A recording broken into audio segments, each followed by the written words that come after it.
Hello and welcome back. As some of you may know, I've been reading a lot of Shakespeare lately, and today I'm going to talk about a play that I read recently, Measure for Measure. Now, I went into this one without a lot of expectations. I hadn't heard a lot about it, but actually I was very pleasantly surprised. I loved Measure for Measure. It was a fantastic play. Measure for Measure is one of Shakespeare's problem plays, which basically means it's not really a tragedy or a comedy. It involves serious themes, but it doesn't end tragically. It also doesn't necessarily end on a universally happy note the way that something like As You Like It or Twelfth Night does, where, all of the loose ends are tied up, all of the characters get their happily ever after. There are a lot of lingering questions at the end of Measure for Measure as far as how well it worked out for various characters or various couples. Mostly, Measure for Measure deals with complex problems in society, and I thought that that was really interesting, particularly in terms of how said issues in society were handled. The basic plot of Measure for Measure is that the Duke of Vienna is supposedly traveling for diplomatic purposes, and he leaves a man called Angelo in charge while he's away. However, he doesn't ever actually leave. He disguises himself as a monk, and he's still there observing what goes on.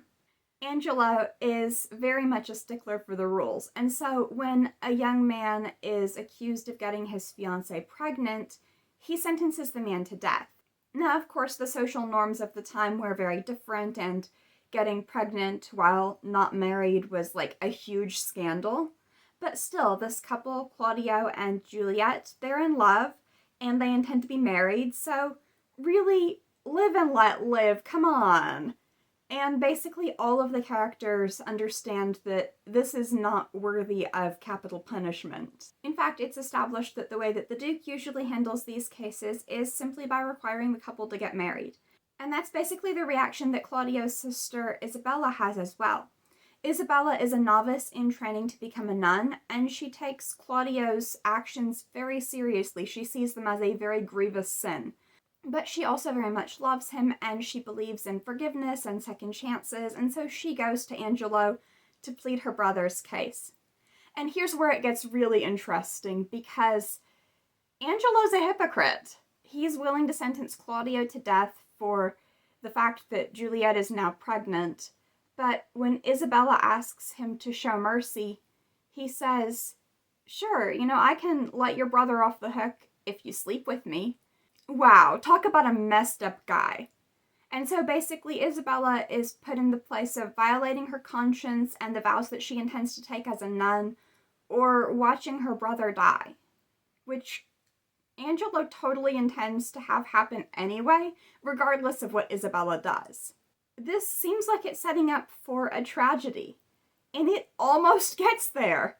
But the one thing that kind of saves it is that the Duke, disguised as the monk, is involved in all of this throughout and is giving advice to Claudio, to Claudio's jailer, who also thinks he doesn't deserve to die, to Isabella, to Angelo's ex-fiancée Mariana, and he has a plan that basically manipulates all of the circumstances in order to call out Angelo's hypocrisy and set Claudio free. I think it's very interesting that the Duke initially put Angelo in charge so that Angelo would be more harsh in enforcing the rules that the Duke had kind of been lax on. And he seemed to think that his tendency towards being more lenient was a fault of his, and that people had kind of forgotten about the laws and didn't really respect them anymore. But when Angelo does try to enforce the law in a case where the Duke wouldn't, because Angelo is just enforcing the law. There is a law on the books that says that a man who gets a woman pregnant and they are not married must be sentenced to death. The Duke has just made a habit of ignoring that. So I think it's fascinating that when Angelo does intend to enforce the law in a case where the Duke wouldn't, the Duke does interfere regardless. The play deals very heavily with the idea of justice versus mercy, and whether there are cases in which strictly enforcing the law would actually be unjust. Cases where maybe the letter of the law and the spirit of the law don't align, like maybe the Duke would have enforced the law if the woman had been a victim of sexual violence, rather than completely consenting and just not patient enough to wait until the wedding. And then just everything that goes on between Isabella and Angelo, it's very obvious that even though he makes a big deal about being like very harsh and strict in enforcing the law, and he makes a big deal about, I think he says something like, we must not make a scarecrow of the law, and basically you have to enforce it if you want it to be obeyed. But then he's also doing things that are completely immoral and corrupt, and just because of his position of power, he assumes that he is above the law.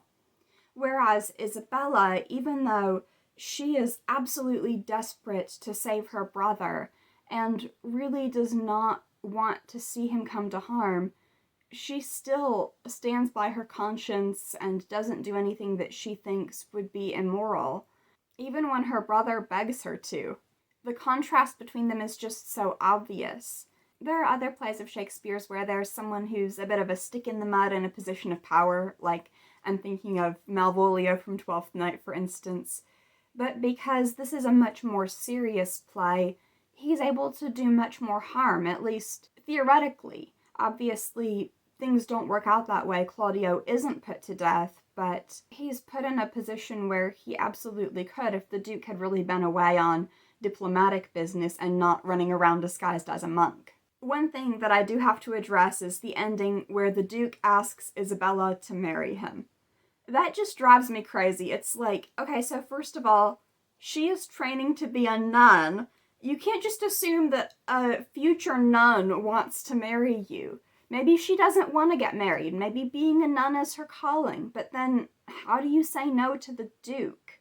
If she had expressed a dissatisfaction with being a nun, indicated that she did want romantic love, but that she felt being a nun was like a path that she was being pushed into, if maybe she was pursuing becoming a nun because she wanted to, she was very devout and she wanted to live a very moral and religious life and whatnot, then maybe finding a partner who had similar morals would be a realistic happy ending. But it was never indicated at any point that I could tell, and maybe I missed something, but I didn't think there was any implication of Isabella not being 100% satisfied with her future as a nun. So the Duke proposing marriage just seemed to come out of nowhere, and while we're not told what she said, she certainly didn't say no. So I'm really not sure what to make of that, other than I didn't really like it. I think it would have ended better if it had ended with her actually going ahead and becoming a nun. But overall, I do think that Measure for Measure was very interesting and well done, and it really cuts to the core of, like, real problems in society. And obviously, our society today is different. Single mothers are not so stigmatized. There certainly is no death penalty for sexual intercourse before marriage. But of course, issues relating to pregnancy and fatherhood certainly are not off the table as far as important social issues. We look at it in a different way today. And certainly the themes of hypocrisy and abuse of power, those remain just universally relevant.